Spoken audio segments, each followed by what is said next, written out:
فارتقب يوم تأتي السماء بدخان مبين يغشى الناس هذا عذاب أليم. Masih membahas tentang akhir zaman, bicara tentang bulan Ramadan yang akan berlaku di tahun ini. Karena kalau seandainya melihat 10 tahun Ramadan ke belakang, tidak antum jumpai pertengahan Ramadan itu hari Jumat, dan itu baru kita temui di Ramadan insyaallah tahun ini. Antum bisa cek kalender bahwa Ramadan tahun ini pertengahannya jatuh di hari Jumat. Ketika Ramadan ini akan jatuh di hari Jumat, maka kemudian beredarlah hadis Nabi SAW yang sangat-sangat mengkhawatirkan, sangat-sangat menakutkan. Saya akan bacakan hadisnya dulu. Disebutkan dalam sebuah riwayat dari Abdullah ibn Mas'ud radhiyallahu anhu, "Idza kanat sayhatun fi Ramadan fa innahu yakunu ma'ma'atun fi Syawwal wa tamyizul qabaili fi dzil qa'dati wa tusfaqud dima'u fi dzil hijjati wal muharram wa mal muharram yaquluha thalatha hayhat hayhat yuqtalun nasu fiha harjan wa harjan." Qulna wa ma sayhatu ya Rasulullah? Qala haddatun fin nisfi min Ramadan lailata jum'atin fatakunu haddatun tuqidun na'im wa tuqidul qa'im wa tukhrijul awatiqa min khudurihinna fi lailati jum'atin fi sanatin kathirati zalazili fa idza sallaitumul fajra min yaumil jum'ati fadkhulu buyutakum wa aghliqu abwabakum wa suddu kuwakum. Kemudian wadassiru anfusakum wa suddu adhanakum fa idza hasastum bis sayhati fakhirru lillahi sujjadan wa qulu subhanal quddus rabbunal quddus fa inna man fa'ala dzalika naja wa man lam yaf'al dzalika halaka. Ma'asyiral muslimin yang dimuliakan Allah Subhanahu wa taala, dari Abdullah ibnu Mas'ud, perhatikan hadis ini, ngeri kalau kita baca. Apabila terdapat suara yang sangat dahsyat di bulan Ramadan, maka akan terjadi huru hara di bulan Syawal. Akan banyak golongan manusia yang saling memisahkan diri di bulan Dzulqa'dah. Akan terjadi pertumpahan darah di bulan Dzulhijjah dan juga bulan Muharram. Kemudian Rasul ditanya, apa yang harus dilakukan di bulan Muharram? Orang ini bertanya 3 kali. Maka Nabi SAW bersabda, sangat disayangkan sekali saat itu manusia akan saling membunuh dan sangat kacau keadaannya. Maka kami bertanya lagi, apa suara yang dahsyat itu wahai Rasulullah yang akan terjadi di pertengahan Ramadan itu? Maka Rasul mengatakan suara itu terjadi di pertengahan bulan Ramadan, bertepatan dengan malam Jumat dan suara dahsyat ini akan membangunkan orang-orang yang sedang tidur, menjatuhkan orang-orang yang sedang berdiri, menjadikan para wanita-wanita terhempas dari kamar-kamar mereka. Pada saat itu akan banyak terjadi gempa. Pada saat itu cuaca yang sangat dingin akan menerpa. Hal itu apabila pertengahan bulan Ramadan di tahun itu bertepatan dengan malam Jumat. Apabila kalian melaksanakan solat subuh di hari Jumat pada pertengahan bulan Ramadan, maka masuklah kalian ke dalam rumah-rumah kalian, kuncilah pintu-pintu rumah kalian, tutuplah jendela-jendela rumah kalian, dan selimutilah diri-diri kalian, serta tutuplah telinga-telinga kalian. Apabila kalian merasa ada suara dahsyat, maka bersungkurlah sujud kepada Allah Subhanahu wa ta'ala seraya berzikir, Maha suci Allah, Maha suci Allah, Maha suci Allah, Maha suci Allah, wahai Rabb kami, Maha suci Allah. Ma'asyiral muslimin yang dimuliakan Allah Azza wa Jalla, hadis ini dijadikan sandaran oleh sebagian duat tentang akan terjadi huru-hara di tahun 2020. Dari sekarang Ramadan tinggal berapa bulan? 4 bulan. 4 bulan lagi. Betul. 4 atau 5? 4 bulan lagi. Masya Allah. 4 bulan lagi dari sekarang akan terjadi huru-hara dahsyat menurut hadis ini. Masalahnya ikhwatu fiddin muliakan Allah Azza wa Jalla, hadis ini apakah derajatnya sahih ataukah derajatnya dhaif? Kalau seandainya hadis ini sahih, maka tentu kondisinya akan mengerikan, karena akan terjadi di pertengahan bulan Ramadan itu suara yang sangat dan maha dahsyat. Karena dalam riwayat akan ada bintang berekor kemudian mengelilingi di langit, kemudian akan muncul meteor yang akan tertumpah ke permukaan bumi. Dari situ juga dijelaskan akan muncul dukhan. Selama 40 hari dukhan itu, asap tebal itu akan mengelilingi satu dunia.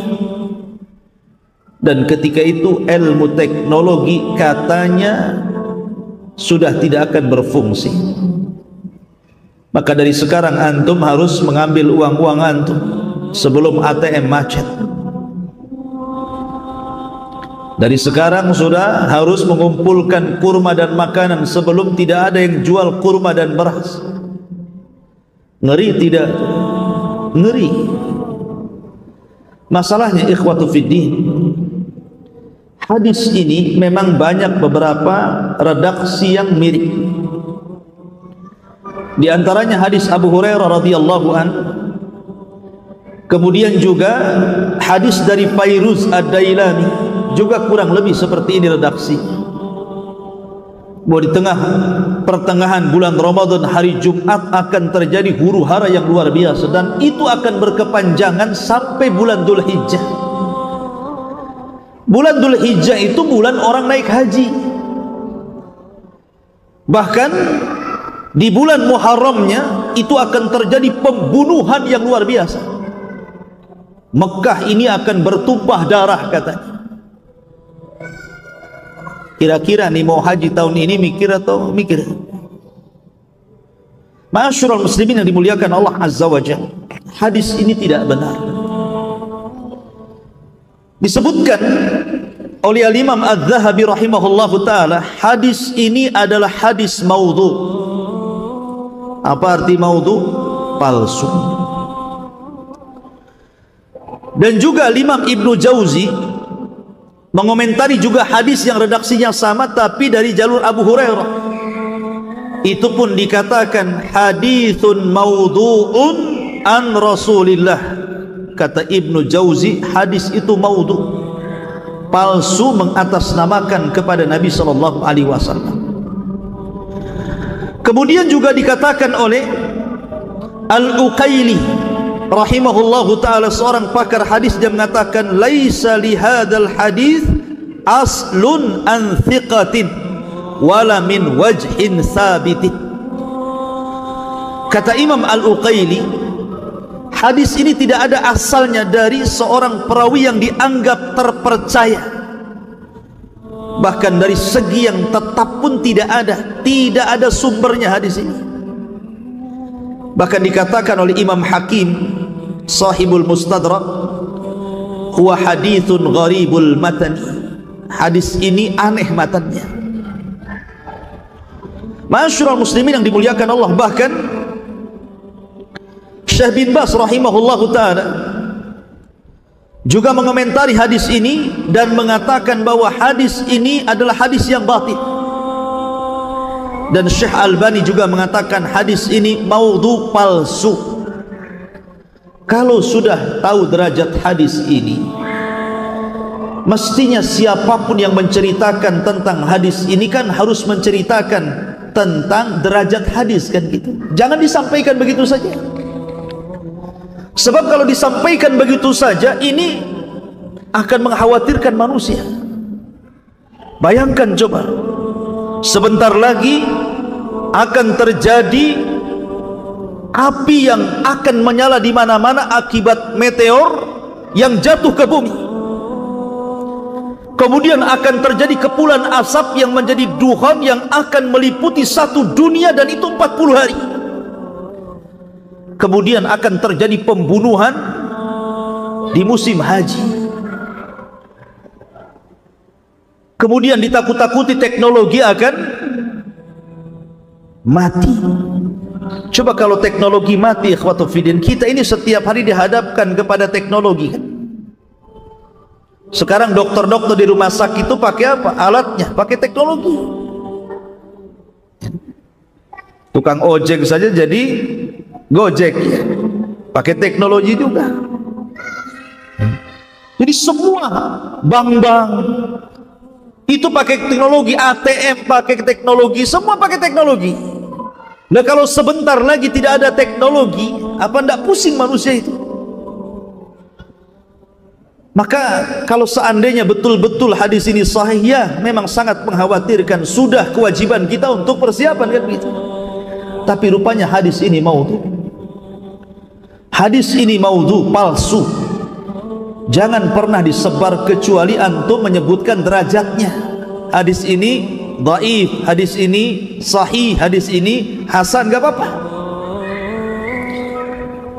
Kalau ada yang mengatakan bukankah hadis dhaif juga bisa diamalkan? Boleh diamalkan, tapi dalam masalah fadilah amal, dalam masalah keutamaan amal, bukan dalam masalah perkara gaib. Ini kan perkara gaib. Itu pun ada syarat-syarat yang ditentukan, seperti hadis dhaifnya itu tidak terlalu dhaif, sehingga dengan berkumpulnya banyak-banyak riwayat-riwayat yang semakna sehingga terangkat menjadi hasan di ghairihi. Kemudian dinaungi hadis yang sahih, dan kita tidak meyakini mengamalkan hadis itu. Ada syarat-syaratnya. Ini bukan fadilah amal, ini sudah masuk bab gaib ini. Ini masuk masalah akidah manusia. Jangan menakut-nakuti dengan hadis ini, karena ini bukan hadis dari Nabi sallallahu alaihi wasallam.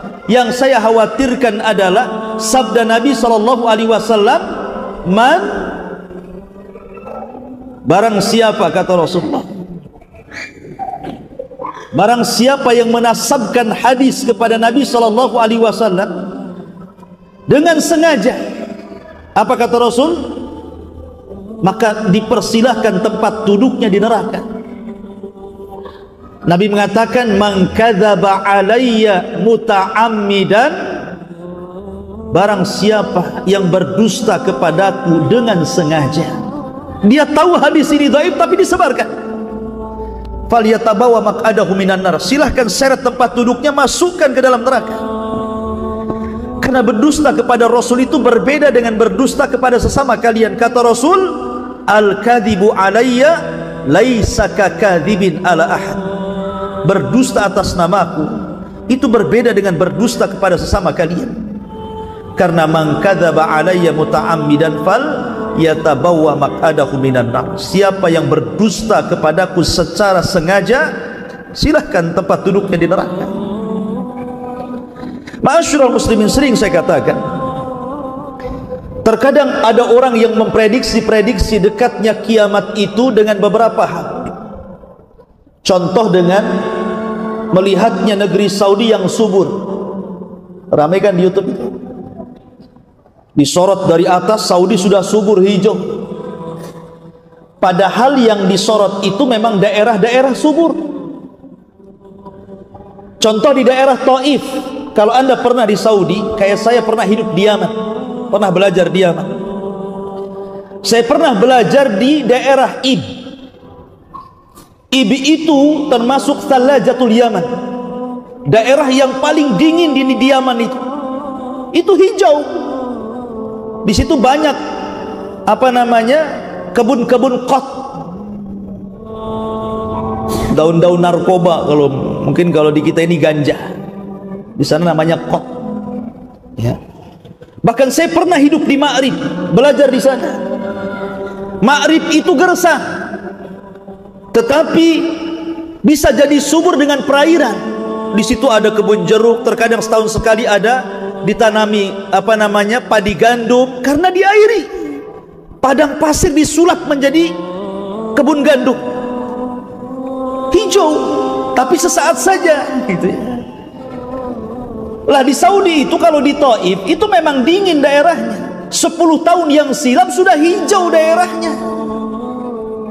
Jangan yang disuting daerah Taif, coba daerah yang lain yang gersang-gersang itu. Loh, kalau yang disorot daerah Taif memang daerah dingin, ya memang hijau di situ kan begitu ya. Ya memang dari 10 tahun pun sudah subur daerah situ. Kenapa enggak 10 tahun yang silam mengatakan Imam Mahdi akan datang, Dukhon akan datang, dan begitu seterusnya, kan begitu? Kenapa baru sekarang? Ya. Lah dari sini ma'asyiral muslimin yang dimuliakan Allah Azza wa Jalla, kita harus dudukkan sebenarnya secara ilmiah. Kita yakin kiamat akan datang dan kita perlu persiapan. Karena ketika seorang Arab Badui datang kepada Rasulullah bertanya, "Ya Rasulullah, mata sa'ah?" Rasul, kapan kiamat? Rasul tidak mau jawab sampai 3 kali. Sampai Nabi SAW mengatakan, "Wa ma'adatta laha." Kok ini tanya kiamat, emang apa yang kau persiapkan? Maka orang ini mengatakan, "La syai', aku tidak mempersiapkan apapun, walakinni uhibbullaha war rasul." Tapi aku punya modal, aku ini sangat cinta dengan Allah dan Rasulnya. Kata Rasulullah, "Anta ma'aman ahbabta." Kalau begitu engkau akan bersama idola.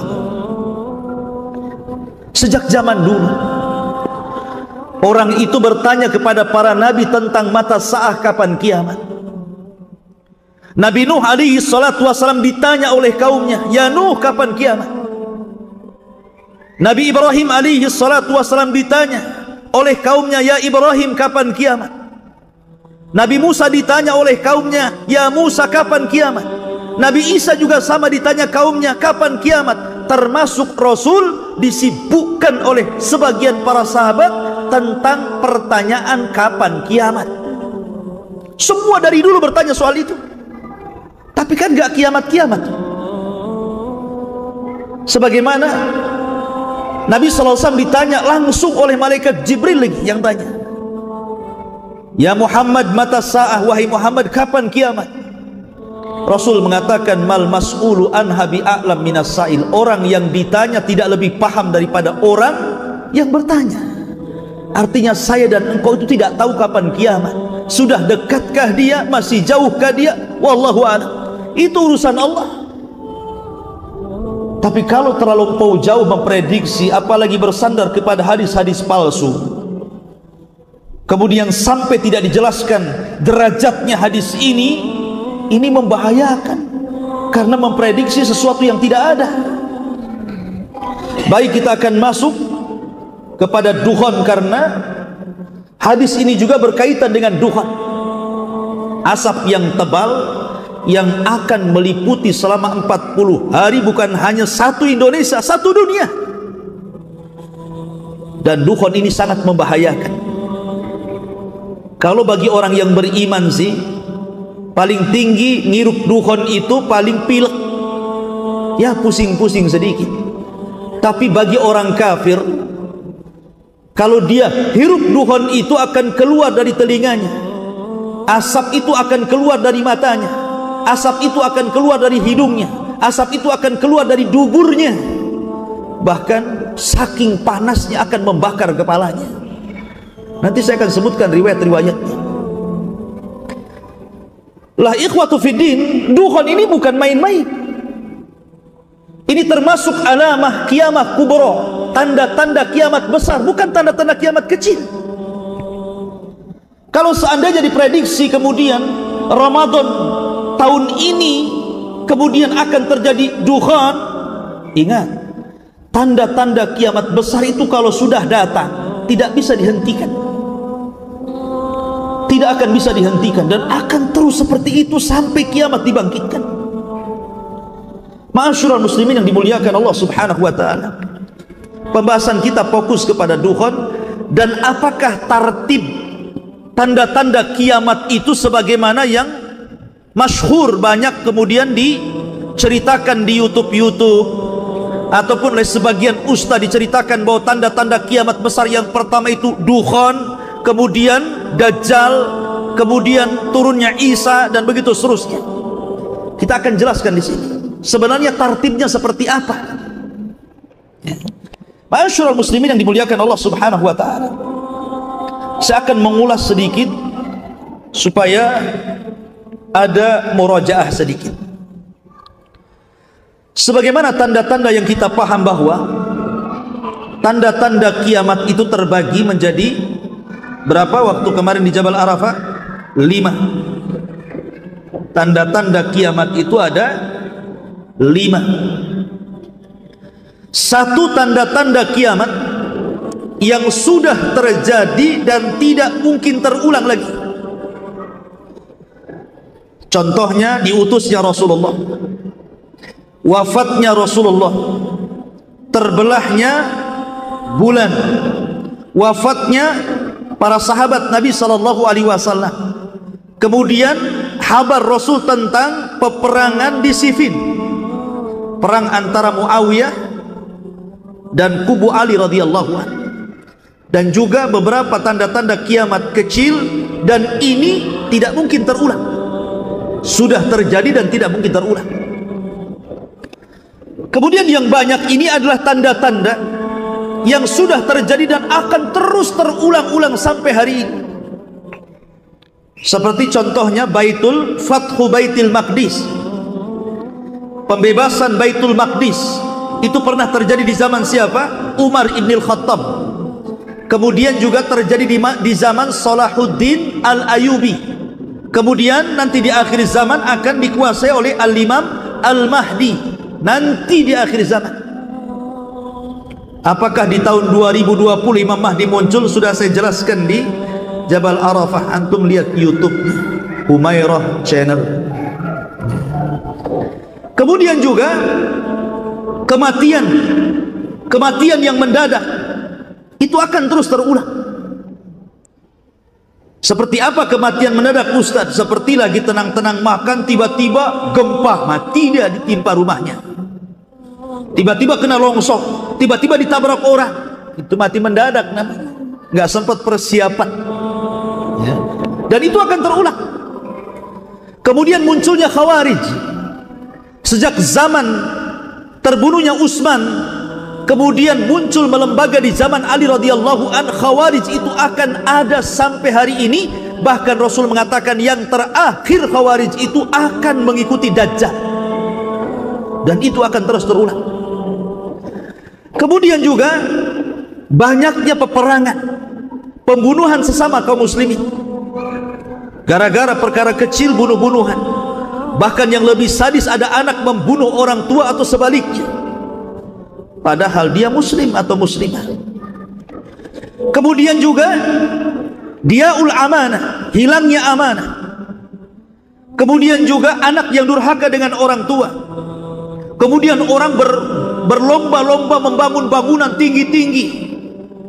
Kemudian juga jeleknya perekonomian, kemudian persaksian palsu, kemudian banyaknya orang bakhil, kemudian diangkatnya ilmu sedikit demi sedikit, kemudian juga seorang istri ataupun seorang suami yang durhaka kepada orang tua karena istrinya. Itu alamat kiamat juga. Suami durhaka sama orang tuanya gara-gara istrinya, ya. Kemudian juga termasuk dihalalkannya zina, dihalalkannya sutra untuk laki-laki. Kemudian juga masjid dimegah-megahkan tapi kosong. Kemudian menara ditinggi-tinggikan, mushaf mulai ditinggalkan. Kemudian juga banyaknya orang yang hafal Quran tapi ahli fikih sedikit, para ulama sedikit. Termasuk juga ketika para pemimpin dipegang oleh orang-orang jahil. Kemudian dekatnya zaman, tahu-tahu sore, tahu-tahu siang, tahu-tahu pagi, tahu-tahu ngaca dah tua. Itu kan karena cepat zaman itu, ya. Kemudian juga terlalu dekatnya pasar. Sekarang kalau antum ke pasar, tidak perlu ke pasar.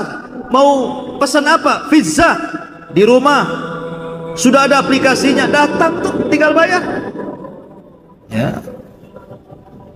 Ini terjadi perang di luar. Ini rame banget, ya.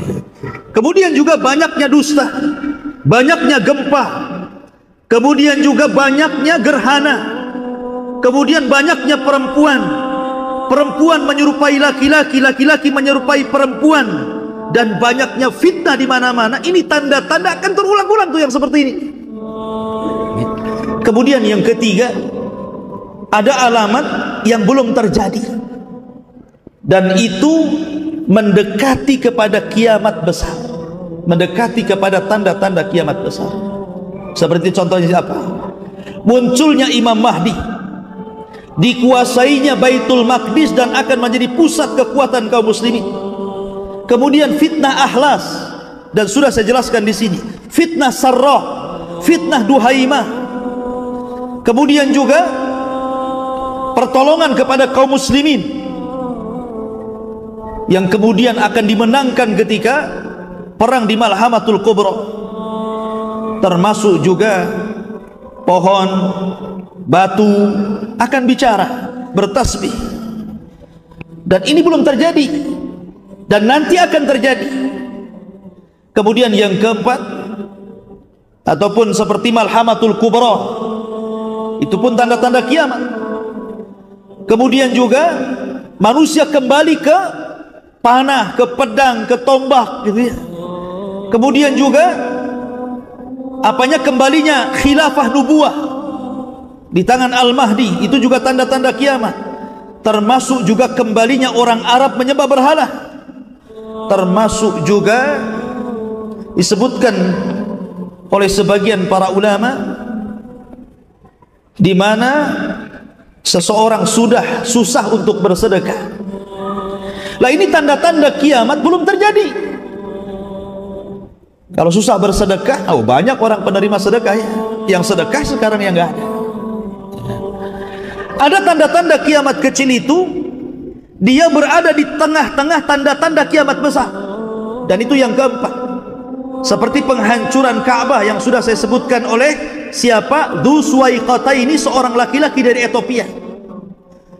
Ataupun diangkatnya Al-Quran, diangkatnya mushaf dari dada-dada dan dari tulisan. Bahkan Rasul mengatakan nanti akan ada satu malam Al-Quran akan diangkat tulisannya dan hafalannya, sehingga baca Quran hilang tulisannya, mau ngapal Quran hilang hafalannya. Kemudian Islam akan hilang dan tinggal namanya. Kemudian juga akan datang seorang laki-laki dari Qahtan yang akan memimpin di akhir zaman. Termasuk juga akan datang seorang laki-laki yang dikenal Al-Jahjah, dan itu tanda-tanda kiamat kecil di antara tanda-tanda kiamat besar. Adapun tanda-tanda kiamat besar sudah ma'ruf, nanti saya akan sebutkan urutannya. Baik, Kita masuk pada permasalahan kita. Dukhan. Apa itu dukhan? Di dalam Al-Quranul Karim, antum bisa baca di dalam surah Dukhan. Surah Dukhan ayat yang ke-10 sampai 16. Allah Subhanahu wa taala berfirman, "Fartaqib yauma ta'tis sama bidukhanin mubin. Yaghshan nas, hadza adzabun alim. Rabbana kshif anna al-adzaba inna mu'minin. Anna lahumudz dzikra wa qad ja'ahum rasulun amin." Thumma tawalla anhu wa qalu mu'allamun majnun. Inna kashiful adzab qalilan innakum a'idun. Allah Subhanahu wa taala berfirman kepada Rasulullah, "Fartaqib, tunggulah wahai Muhammad pada hari di mana langit akan dipenuhi dengan asap yang sangat tebal yang akan meliputi manusia, dan inilah azab yang sangat pedih." Kemudian mereka pun berdoa agar azab itu dihilangkan. "Ya Rabb, hilangkan azab itu dari kami dan kami akan beriman." Kemudian Allah mengatakan, "Anna lahumudz dzikra wa qad ja'ahum rasulun amin." Bagaimana mungkin menerima peringatan padahal sebelumnya telah datang seorang rasul yang amanah kepada mereka. Kemudian mereka pun berpaling dan mengatakan bahwa rasul itu adalah orang gila. Maka Allah mengatakan, "Sesungguhnya kami yang telah menghilangkan azab, tapi kembali kalian menjadi ingkar. Yauma nabtishul batshatal kubra inna muntakimun." Kami akan menghantam mereka dan kami akan membalas dengan balasan yang setimpal. Ikhwatu fiddin, surah Dukhan ini adalah dalil dari Al-Quran tentang adanya asap. Adapun dalam hadis Nabi SAW banyak sekali.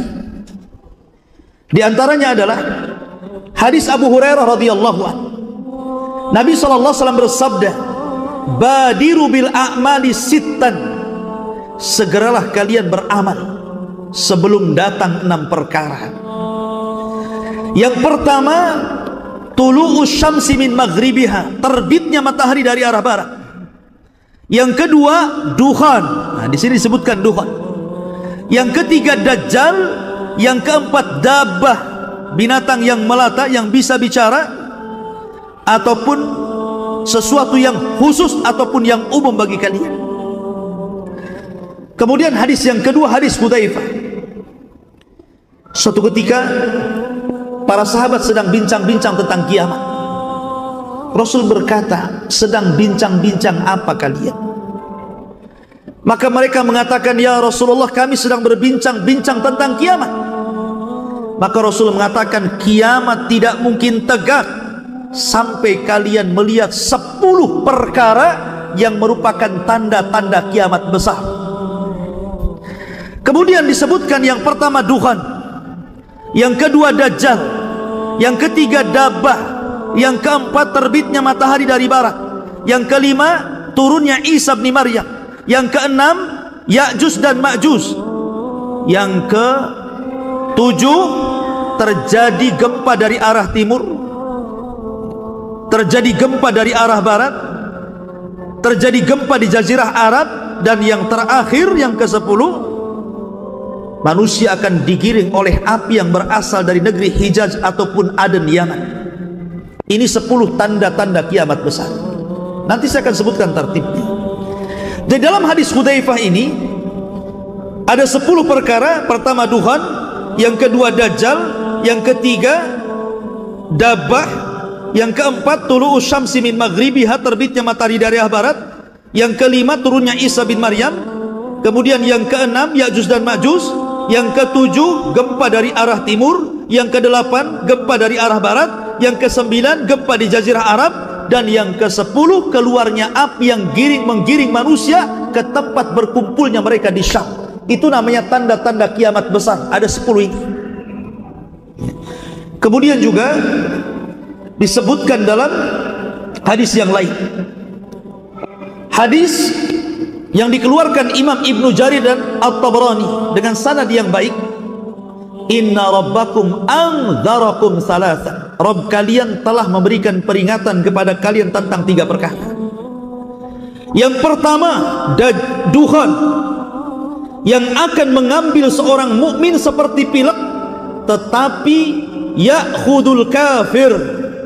Kalau sampai kemudian dukhan ini mengenai orang kafir, fayantafikhu, kemudian dihirup dia, yakhruj min kulli masma'in minhu, maka akan keluar asap dari telinga-telinga mereka.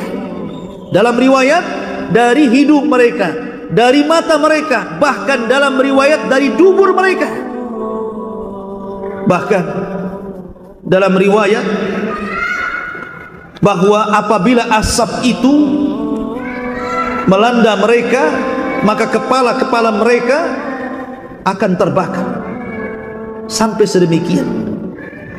Dan tidak perlu saya sebutkan semua hadis-hadisnya. Kemudian sekarang, apa sih dukhan itu? Apa sih makna dukhan itu? Dukhan itu dalam bahasa Arab artinya adalah kalau ada kayu yang dibakar kemudian asap yang mengepul ke atas, itu namanya dukhan. Makanya orang yang merokok disebut tadkhin. Dilarang merokok artinya mamnu'ut tadkhin, ya. Itu secara bahasa. Ataupun orang Arab mengatakan kalau ada debu yang naik ke langit, maka mereka mengistilahkan dengan kalimat dukhan. Itu secara bahasa. Dan Nabi SAW bersabda dalam sebuah hadis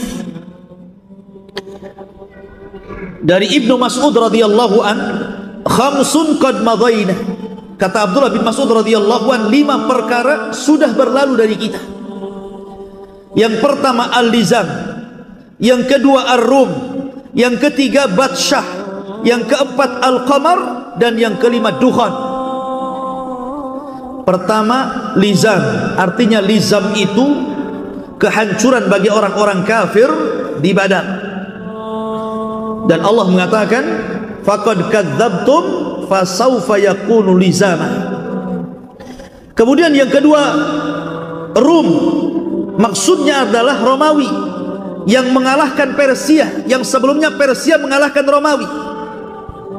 Maka Allah Subhanahu wa taala turunkan ghalabatir rum fi adnal ardi min ba'di ghalabihim sayaghlibun, dan seterusnya ayat ini, bahwa Romawi mampu mengalahkan Persia, sebelumnya Persia mengalahkan Romawi. Kemudian batsyah, juga kehancuran orang-orang musyrik di Badar. Kemudian al-qamar, bulan, maksudnya bulan terbelah menjadi 2. Kemudian dukhan. Dukhan ini juga sudah terjadi, kata siapa? Abdullah bin Mas'ud. Kapan itu? Ketika orang-orang musyrik melambat-lambatkan untuk masuk Islam. Kemudian Rasul berdoa, ya Allah, timpakan kepada mereka pacaklik selama 7 tahun seperti pacaklik Yusuf. Akhirnya betul-betul ditimpakan pacaklik. Maka datang Abu Sufyan kepada Rasulullah supaya berdoa kepada Allah dan supaya Allah mengangkat pacaklik itu. Saking tidak adanya makanan, saking tidak adanya minuman, sebagian mereka hampir mati kelaparan. Kemudian mata mereka berkaca-kaca melihat ke langit itu seolah ada asapnya. Itulah yang dimaksud dukhan, kata Abdullah bin Mas'ud. Maka di sini maksudnya adalah karena tidak ada hujan, otomatis apa? Tanah-tanah yang ada di bumi ini mengepul ke langit, terbawa angin, terhempas angin, sehingga di langit itu kayak ada asap. Itulah dukhan, pernah terjadi di zaman Nabi SAW menurut Abdullah bin Mas'ud. Karena nanti ada khilaf tentang masalah itu, ya. Ma'asyiral muslimin yang dimuliakan Allah Azza wa Jalla, intinya bahwa bukan itu yang dimaksud dukhan. Tapi dukhan itu adalah asap yang Allah Subhanahu wa taala ciptakan, asap yang sangat hitam yang akan meliputi satu dunia selama 40 hari. Seorang muslim pun akan pilek dan pusing walaupun sedikit. Tapi orang kafir banyak yang meninggal, tidak tahan dengan sakitnya asap itu. Bayangkan 40 hari asap itu akan turun dan menyelimuti seluruh dunia, masuk ke rumah-rumah, ke kamar-kamar, ke gua-gua, ke gang-gang, sehingga semua orang menghirup dan tidak ada yang tidak menghirup. Jadi sangat mengerikan. Makanya dukhan itu termasuk alamat kiamat besar. Taib. Sebenarnya kalau masalah dukhan ikhwatu fiddin, riwayat-riwayat dukhan ini banyak diriwayatkan para ulama. Banyak diriwayatkan para sahabat seperti Abdullah bin Umar meriwayatkan hadis tentang dukhan. Abdullah bin Mas'ud meriwayatkan tentang hadis dukhan. Abdullah bin Abi Mulaikah, Abdullah bin Abbas, Abu Hurairah, Ali radhiyallahu an, Hudzaifah ibnul Yaman, Abu Sa'id al-Khudri, Abu Malik al-Ash'ari, Wasilah ibn Asqa, dan Hudzaifah ibn Asid al-Ghifari, dan banyak lagi sahabat yang meriwayatkan tentang masalah dukhan ini. Dan kitab-kitab para ulama juga banyak yang membukukan tentang masalah dukhan ini, seperti Imam Bukhari juga dalam sahihnya menyebutkan tentang hadis-hadis masalah dukhan.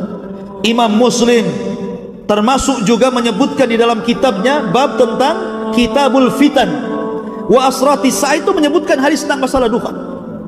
Kemudian juga Musnad Imam Ahmad, Sunan Abi Dawud, Sunan Tirmidzi, Mustadrak Hakim, Mu'jam Tabrani, itu semua termuat hadis-hadis tentang masalah dukhan. Termasuk juga Imam Ibnu Katsir, baik dalam tafsirnya atau dalam kitabnya Bidayah wa Nihayah. Kemudian Imam Tabari dalam tafsirnya, kemudian Ibnu Abi Hatim dalam tafsirnya, kemudian Al-Qurtubi dalam Tazkirah, kemudian Mubarak Furi dalam Syarah Tirmidzi, dan banyak kitab yang memuat tentang masalah dukhan. Masalahnya, kapan dukhan terjadi? Apakah betul sebagaimana yang digambar-gemborkan bahwa dukhan itu terjadi nanti di Ramadan ini, bentar lagi? Dan apakah memang tartibnya seperti itu? Dukhan, kemudian Dajjal, kemudian turunnya Isa bin Maryam, dan begitu seterusnya.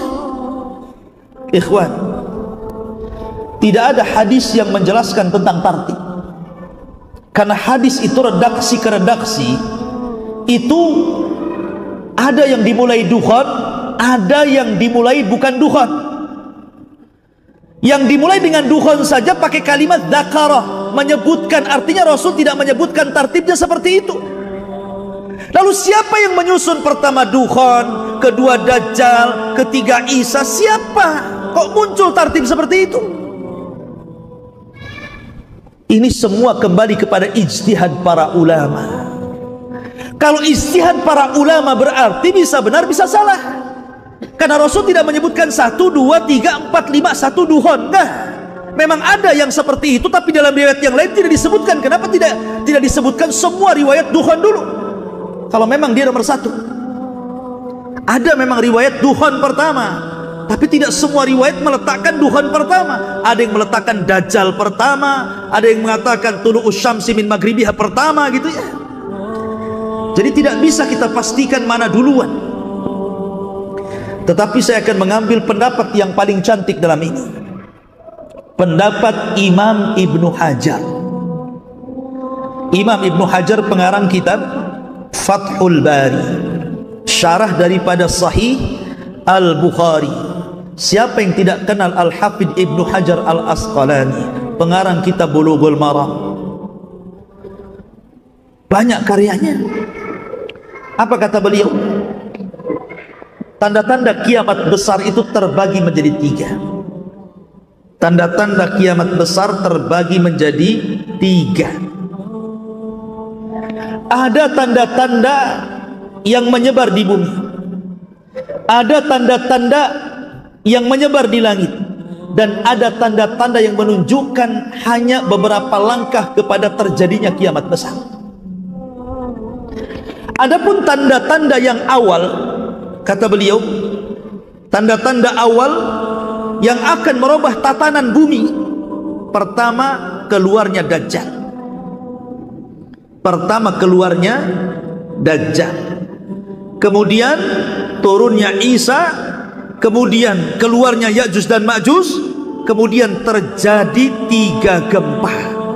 Ini kalau 4 perkara muncul, maka akan merubah tatanan bumi.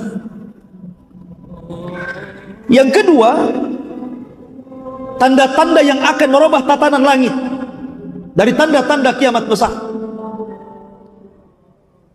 Pertama, dukhan. Yang kedua, terbitnya matahari dari arah barat. Yang ketiga, keluarnya dabbah, binatang melata yang bisa bicara. Yang ketiga, yang ketiga, keluarnya dabbah itu. Ini yang akan merubah tatanan langit. Dan yang terakhir, tanda kiamat yang mendekati kepada kiamat besar. Dan itu dimulai dari api yang menggiring umat manusia dari Yaman ke Syam. Nanti manusia akan berkumpul di situ dan Allah kiamatkan. Dan ini dengan cara, jadi tartib ini kata Imam Ibnu Hajar adalah tartib yang disebutkan oleh Al-Imam At-Tayyibi. Imam At-Tayyibi ini termasuk ulama hadis, ulama tafsir, ulama bayan, dan dia yang mensyarah kitab Miskatul Masabi. Dia juga yang mensyarah kitab Al-Kasyaf.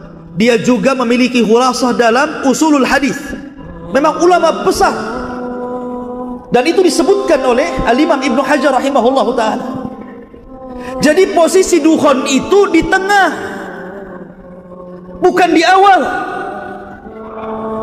Jadi kalau kita urut, Dajjal dulu, kemudian turunnya Isa, kemudian keluarnya Ya'juj dan Ma'juj, kemudian gempa dari arah barat, gempa dari arah timur, gempa dari jazirah Arab, baru kemudian dukhan.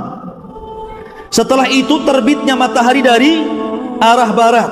Setelah itu keluar dabbah, dan yang terakhir api yang menggiring manusia sampai ke Syam.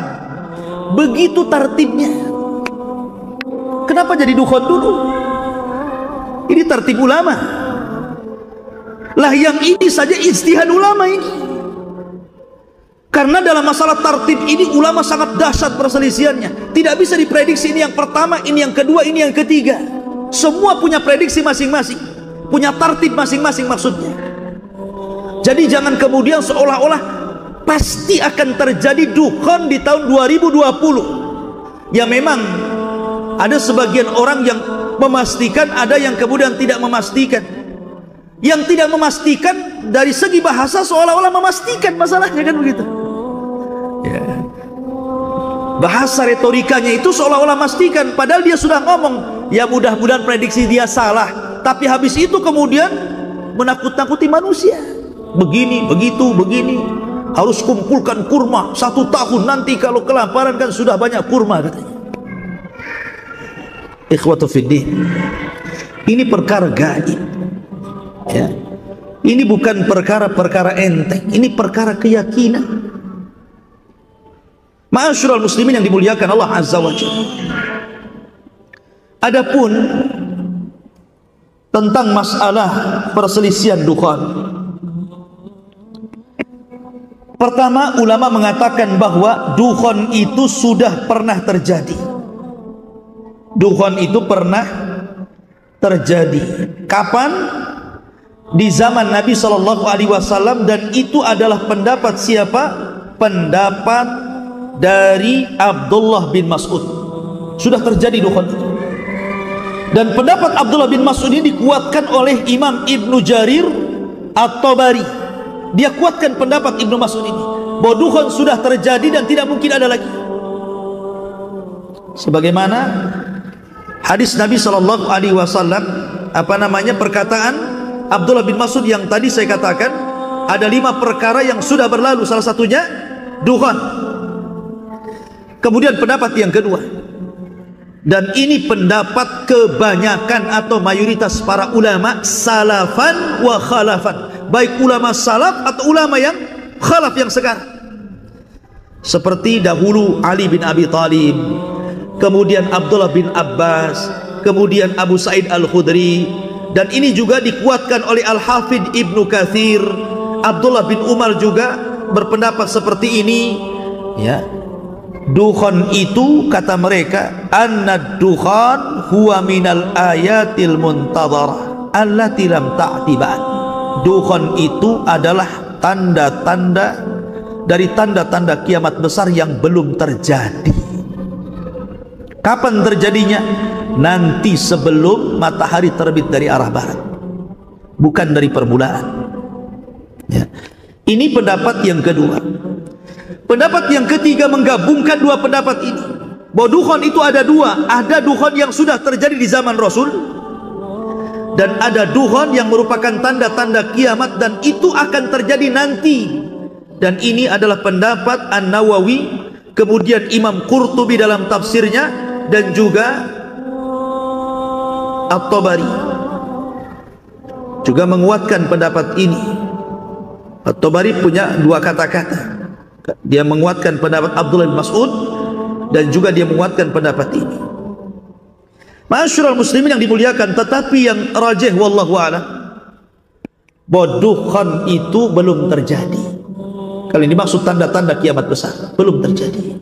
Baik, kita akan bercerita tentang tartib dari tanda-tanda kiamat. Pertama, tanda-tanda kiamat dimulai dari munculnya Dajjal.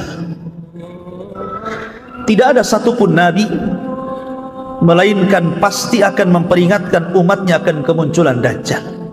Karena fitnah Dajjal ini fitnah yang bukan fitnah biasa, tapi fitnah luar biasa.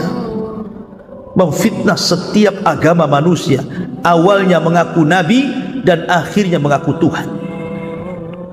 Dan sebagian besar manusia menjadi pengikut Dajjal, terutama kaum wanita. Bagaimana tidak? Sebelum kedatangan Dajjal akan terjadi 3 tahun kekeringan. Langit ditahan sepertiganya, bumi pun ditahan sepertiganya, tidak tumbuh. Tahun kedua, langit ditahan 2/3-nya, bumi pun ditahan 2/3-nya, tidak tumbuh sehingga kering kelontang.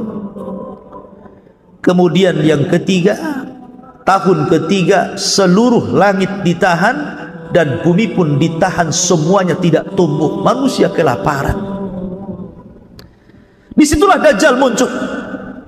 Kemudian Dajjal akan datang kepada sebuah perkampungan yang sudah hancur ekonominya, sudah tidak bisa lagi ditanami kebun dan ladangnya, tidak ada makanan yang akan dimakannya. Kata Dajjal, kalau kalian beriman kepadaku, kusuburkan tanah kalian, kugemukkan hewan-hewan kalian, kuberikan kalian pembendaharaan yang ada dalam bumi. Mau apa? Emas, perak, jamrud.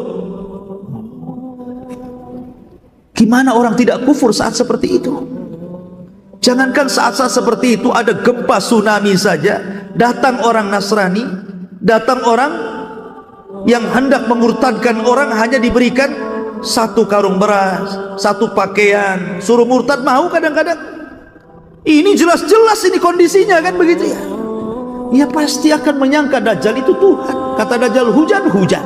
Kata Dajjal tumbuh, tumbuh. Kata Dajjal keluar emas, keluar emas. Nah, kan itu. Kalian ingin berjumpa dengan bapak dan ibu kalian yang sudah meninggal, Dajjal tinggal mengatakan kepada kuburannya, hiduplah kalian. Hidup tuh bapak kita, ibu kita, saudara kita, anak kita yang kita cintai. Tapi hakikatnya bukan, mereka itu syaitan yang tasyakul, menyerupai keluarga kita, kemudian mengatakan, nah ikutilah orang ini, dia Tuhan kita. Jadi banyak orang yang ikut Dajjal. Dari sinilah kenapa kita disuruh berlindung dari Dajjal. Setiap kita sholat, di penghujung sholat kita sebelum salam, kita berlindung dari fitnah Dajjal. Setiap hari Jumat kita disuruh membaca awal atau akhir 10 surah Al-Kahfi dalam rangka perlindungan Dajjal. Jadi Nabi SAW sudah mengatakan fitnah ini besar. Kata Rasul, kalau aku hidup ku bunuh Dajjal, tapi kalau seandainya aku meninggal, kalian yang akan melawan Dajjal, dan kalian tidak akan sanggup. Karena Dajjal tidak bisa mati kecuali seorang nabi yang membunuhnya, Isa bin Maryam. Kemudian Dajjal berhasil mengalahkan Imam Mahdi, sehingga Imam Mahdi harus tinggal di Bukit Tur, dan para prajuritnya yang bersembunyi. Ketika kemudian tidak ada jalan lain kecuali harus jihad, mati syahid atau hidup mulia, maka ketika menjelang subuh turunlah Isa bin Maryam. Tugasnya Isa itu yang pertama kali membunuh Dajjal. Selama 40 tahun dia akan tinggal di bumi. Lain dengan Imam Mahdi 7 tahun saja.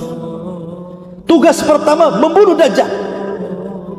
Baru ada tugas yang lainnya, membunuh babi, mematahkan salib, dan akan memimpin kaum muslimin, dan akan memasukkan Islam sebagian ahli kitab.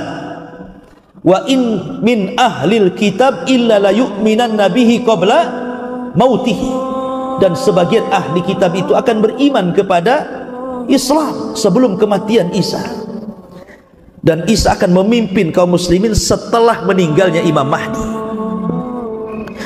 Ketika di zaman Isa inilah, belum lagi Isa wafat, Allah kemudian hancurkan benteng yang dibangun oleh Dzulqarnain. Di balik benteng itu ada dua kabilah besar. Satu kabilah Ya'juj dan yang kedua kabilah Ma'juj.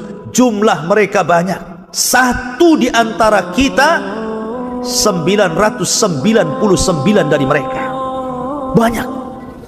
Kata Rasul, kaum ini tidak bisa diperangi dan tidak bisa dibunuh, saking banyaknya.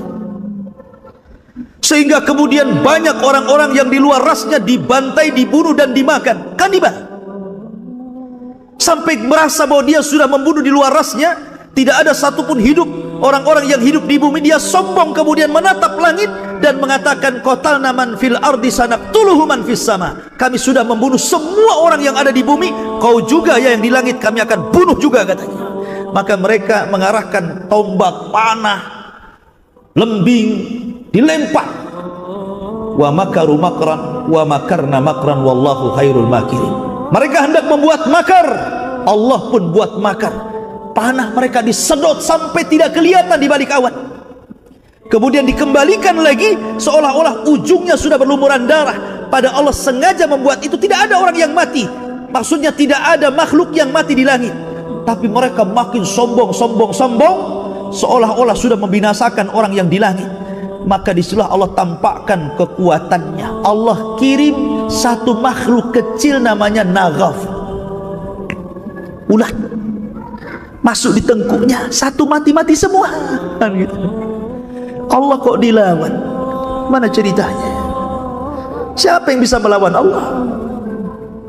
Ketika Ya'juj dan Ma'juj habis semuanya meninggal dunia karena diazab oleh Allah Subhanahu wa taala dengan ulat, maka kemudian Allah kirim burung-burung besar mengangkat jasadnya, dilempar tah ke mana wallahu alam, tah ke lautan, tah berantah di mana. Tapi kemudian Allah turunkan hujan, Allah bersihkan lagi bumi, sehingga Isa bin Maryam dikembalikan lagi dalam kehidupan yang luar biasa. Tuba liman asya ba'dal masih. Beruntung orang-orang yang hidup di masa Isa bin Maryam hidup, di mana cangkang delima bisa masuk orang di dalamnya. Belum tahu cangkang delima? Sebesar apalah delima itu? Kalau cangkangnya orangnya bisa masuk, berarti delimanya besar. Seperti itu buah-buahan itu.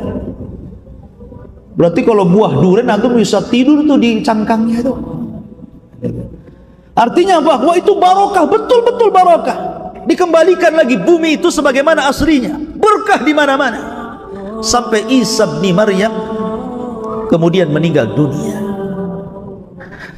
Setelah Isa bin Maryam kemudian meninggal dunia,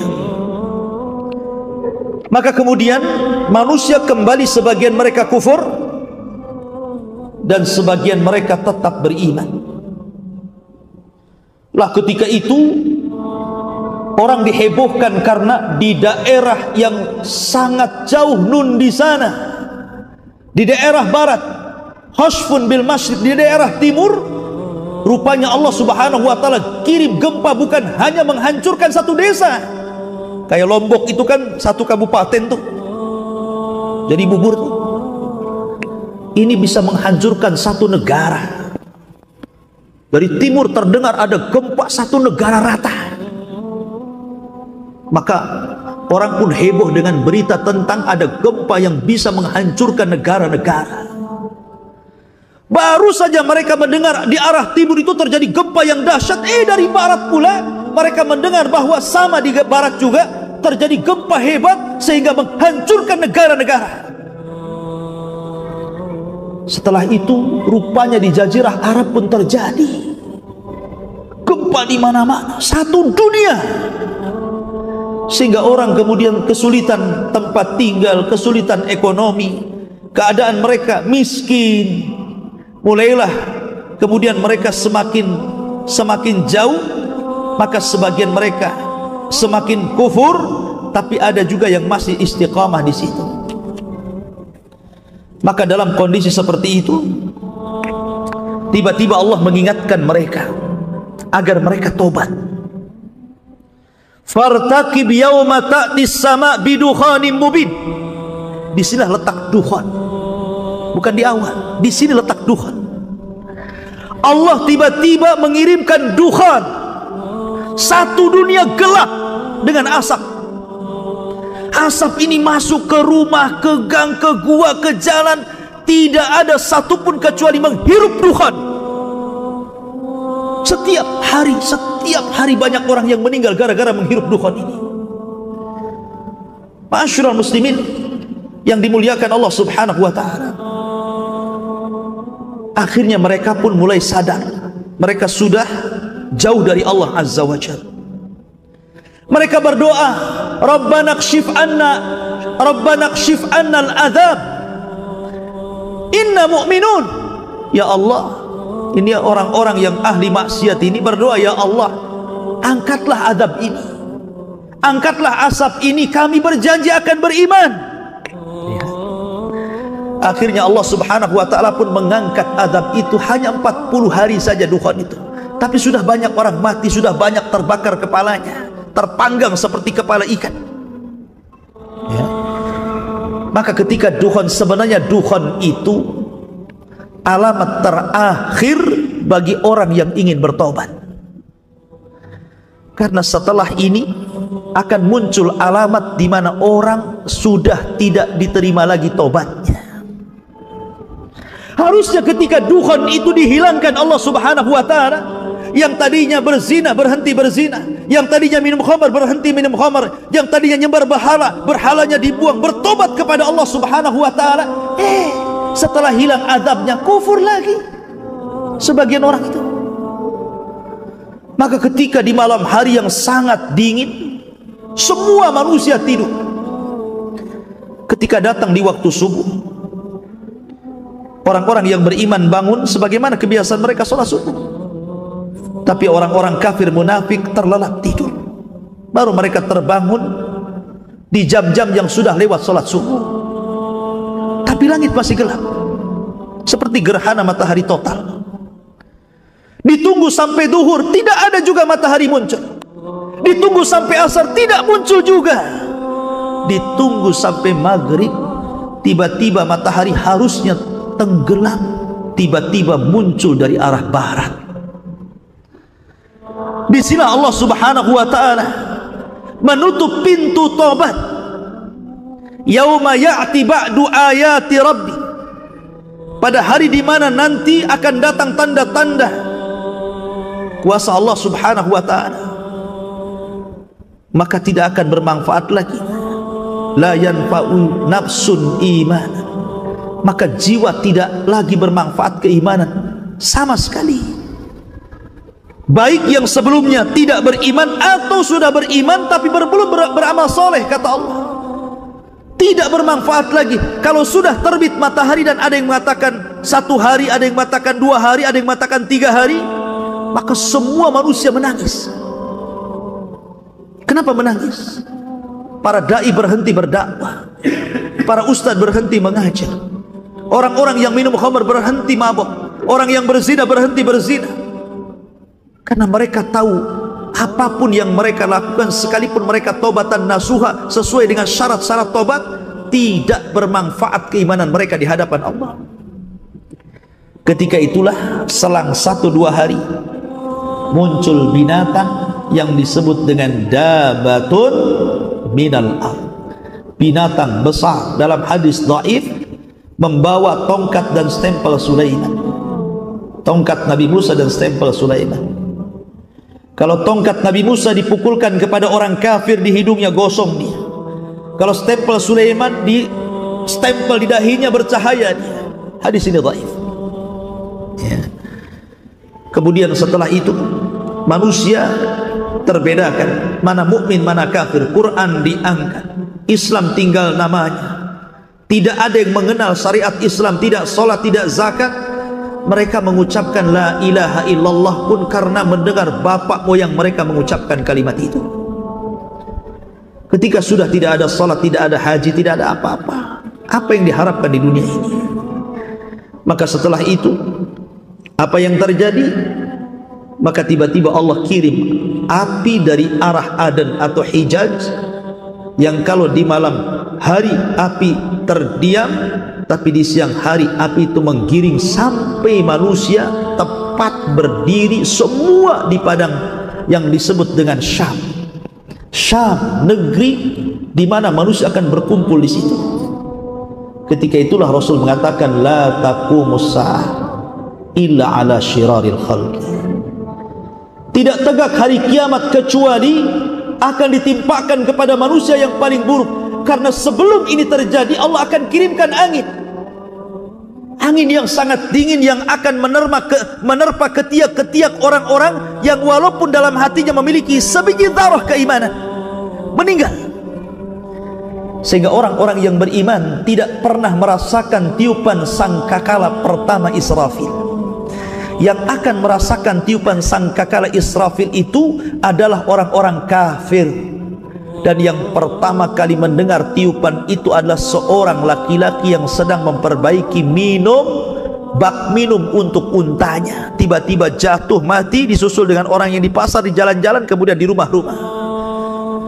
Bayangkan satu malaikat kekuatannya sama, bahkan melebihi seluruh manusia dan seluruh jin. Kalau seluruh manusia dikumpulkan, dihidupkan kembali, seluruh jin dihidupkan kembali, kemudian kekuatan mereka dibandingkan dengan satu malaikat Israfil, maka malaikat Israfil jauh lebih kuat daripada kekuatan seluruh manusia dan jin. Sekali tiup, hancur, mati semua manusia, bahkan malaikat.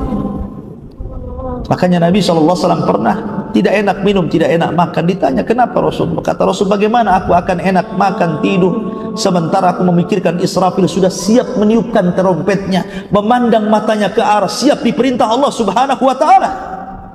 Al-qari'atu mal-qari'ah wa ma adraka mal-qari'ah yauma yakunun nasu kal farashil mabsus. Dan itu masuk kepada kiamat. Intinya bahwa tidak benar kalau dukhan itu akan terjadi di bulan Ramadan ini. Wallahu a'lam. Karena jelas hadisnya juga maudhu, palsu.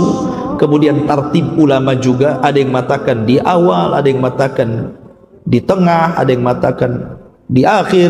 Wallahu a'lam. Ini ijtihad para ulama. Sehingga kita tidak bisa memastikan bahwa tahun ini akan terjadi dukhan yang maha dahsyat. Hati-hati, hati-hati. Persiapkan. Ya betul, kita harus persiapan. Karena kiamat bagi kita itu bukan menunggu kiamat besar, bukan, tapi kematian. Kata Nabi SAW, idza mata ahadukum faqad qamat kiamatu. Kalau seandainya meninggal salah seorang di antara kalian, berarti tegaklah kiamat untuk kalian. Jadi kita mempersiapkan bukan untuk kiamat besar, bukan, tapi untuk kematian kita. Wa ma tadri nafsum bi ayyi ardin tamut. Kita tidak tahu meninggal di mana, tapi kematian sebuah kepastian. Idza jaa ajaluhu la yastakhiruna sa'atan wa la yastaqdimun. Kalau ajal datang, tidak akan nunggu-nunggu. Ya. Dan setiap orang mati berarti tegaklah kiamatnya. Karena kita tahu kita akan mati, itulah makanya kita persiapan. Makanya Rasul mengatakan al-kayyisu man dana nafsa wa amila lima ba'dal maut. Orang yang cerdas itu adalah orang yang introspeksi diri dan mempersiapkan bekal untuk sebelum kematian. Itu orang cerdas namanya. Ya. Bukan sibuk kita kumpulkan makanan untuk makan 1 tahun. Kita kumpulkan uang-uang kalian pakai emas, kita kumpulkan 1 tahun, nanti nggak ada uang lagi. Bukan. Persiapan kita ini adalah takwa. Wa tazawwadu fa inna khaira zadit taqwa. Persiapkanlah dan sebaik-baik persiapanlah takwallahi azza wajalla. Ini yang kita siapkan, takwa ini. Karena belum tentu. Ya, karena ada saja ya, nanti ini diupload di YouTube, nanti macam-macam tuh komennya. Macam-macam kan. Seolah-olah kalau yang mungkin mengatakan tahun ini akan terjadi kiamat, ketika kita ngomong begini seolah-olah kita ini nggak percaya dengan kiamat. Tidak, kita percaya kiamat. Siapa yang tidak percaya kiamat? Cuman kan kiamat ini rahasia Allah. Tidak tahu, Jibril aja tidak tahu kok. Ya. Kemudian mereka mengatakan bahwa ini sebentar lagi akan kiamat, karena tanda-tanda kiamat besarnya ini sudah insya Allah tahun ini akan muncul nih. Dan itu karena apa? Berawal dari memprediksi umur umat manusia atau kaum muslimin itu dari 1500 tahun supaya sama angkanya, maka kemudian diurut dari sekarang. Kalau tidak nanti akan lewat dari 1500 tahun kan? Ya, jadi harus pas dengan angkanya itu. Masalahnya kalau terjadi kan mengkhawatirkan, ya kita bertobat kepada Allah. Kalau nggak terjadi, sementara dia sudah berkuar-kuar ke sana kemari membawakan hadis-hadis maudhu umpamanya, maka kita semua yakin percaya bahwa kiamat akan datang. Bahkan kita persiapan itu untuk kiamat kita sendiri, yaitu kematian. Dan itu pasti. Ya, terkadang saling menghujat di komen itu, tidak perlu saling menghujat. Kita masing-masing belajar, masing-masing beramal. Ya, perbanyak belajar, karena biasanya yang komen itu kan karena kurang ilmu, hanya terpengaruh model semangat tak tentu pasal, kata orang Melayu. Tahu semangat tak tentu pasal itu? Semangat itu harus dibarengi dengan ilmu. Ya, jadi semua ada pembahasan dari para ulama, sehingga tidak bisa kemudian merasa bahwa kiamat ini pasti terjadi. Ya, bisa terjadi, bisa tidak. Itu rahasia Allah Subhanahu wa ta'ala.